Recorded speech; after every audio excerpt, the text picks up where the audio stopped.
外来种的食物小花曼泽兰，严重来影响到国内食物的生态。台南市文化局今仔日伫个永康三民社区举办着小花曼泽兰减量甲台纸体验的活动，甲这个小花曼泽兰甲加水了后，甲纸浆来掺染做成纸，甲这个绿岩变做绿金。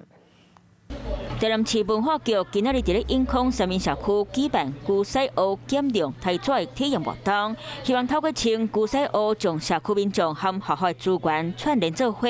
建立社区民众对公共议题的认知，嘛提升少年人参与社区服务机会、够经验，做动手改善家己所在环境。希望借由我们的这个活动，然后带领他们去拔草之后回来，然后做成我们的烧光纸。学生和社区民众办草真的旧西澳，虽然加入水果果的纸浆含水，做成一张小公纸，挺好拍个打，得当 DIY 做成灯具和文创商品。成功了！市府文化局讲，透过本身的专业能力和社区做合作，和社区民众有通做影响。 Hello， 我是林仙怡。想要抢先掌握最及时的新闻资讯吗？赶快订阅、按赞、开启小铃铛，锁定华视新闻 YouTube 频道。